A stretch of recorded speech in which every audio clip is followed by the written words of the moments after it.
Now, the 30th and largest yet 2024. 2024 mining Ndaba is currently underway, and the Anglo American CEO, Duncan Wanblad, he kicked his contribution with a less talk and more action approach with mining investments.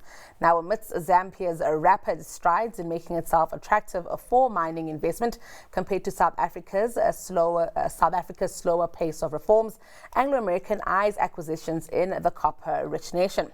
However, unlike South Africa, Wanblad says execution beyond an exploration portfolio is the drill needed in mining. Joining us to shed some light on Anglo's interest in returning to Zambia and to delve deeper into mining investments is Hilary Joffe, who's editor-at-large for Business Day. Thank you so much for your time, Hilary. Always a pleasure. Thank you. All right, Hilary, a very interesting time, I think, at the mining Ndaba. When I was reading what the CEO of Anglo American had said, I thought, wow, he really came for us to really tell us exactly what we're not getting right. But he also went on to praise nations like Zambia. Let's talk about some of his address. I think that's really been the theme of the Ndaba, which, as you say, is the largest ever. They've got 11,000 people registered, and you can really feel it in Cape Town. It's chaos here. I think the previous was 7,000. And there's a lot of interest, investors and mining industry players from all over the world, but I don't think they're here to look at South Africa. They're here to look at Africa, which is the source of huge amounts of the critical minerals that the world needs to get to net zero emissions in the next couple of decades. But the kind of countries that people are here looking at are countries like Zambia, the DRC, Angola, Botswana, and some of those countries have really rich resources of critical minerals. And in the case of countries like Zambia and the DRC, investors are seeing, and even Angola, investors see potential because the political environment is stabilizing a bit. And in the case of Zambia, which I spoke to the Anglo American chief executive about, President Hichilema gave an opening keynote at the mining Ndaba, which I think really put President Ramaphosa to shame. I mean, it was really chalk and cheese. The Zambian president said, I was here 2 years ago when I was first elected. I said I was going to make mining attractive in Zambia. I can come here and report back that so-and-so has invested $1 billion here, so-and-so has invested 300 million there, there's this huge project there, this one's going to be pouring first, extracting first or next week. It was this list of achievements. And there we were, President Ramaphosa and Minister Gwede Mantashe, still making the same old tired promises that have been made at every mining Ndaba, it feels like. So yes, I think the Anglo CEO would like to see more action or faster action.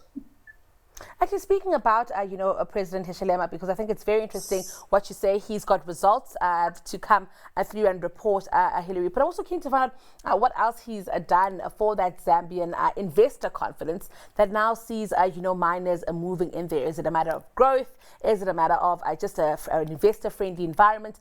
Do we know what he's getting right? I can't talk in detail about Zambia or about any of these jurisdictions. But first of all, I think it's an attitude.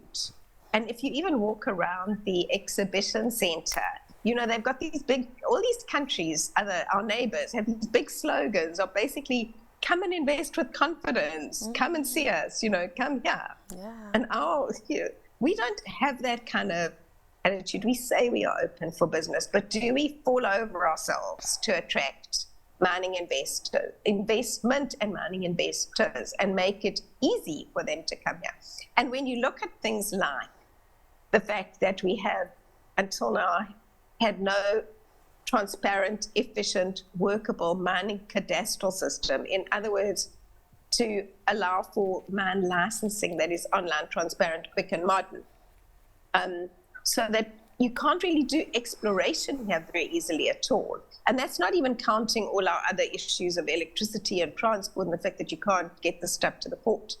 Other countries are at least allowing, we have we have infrastructure, it doesn't work. A lot of our neighbors don't even have the infrastructure, but at least they are relying on the private sector to come in and build it. And, these mega mining projects actually sometimes come with infrastructure which benefits the country. So I think all of that stuff is being allowed to happen. And most of them have off-the-shelf, efficient cadastral, modern mining, modern systems which they've installed in recent years, which work perfectly fine. And I know in Botswana's case, there are very, very strict timelines that the department has to adhere to. Whereas here, there's kind of no timelines. You can wait forever for your license application to be approved or rejected.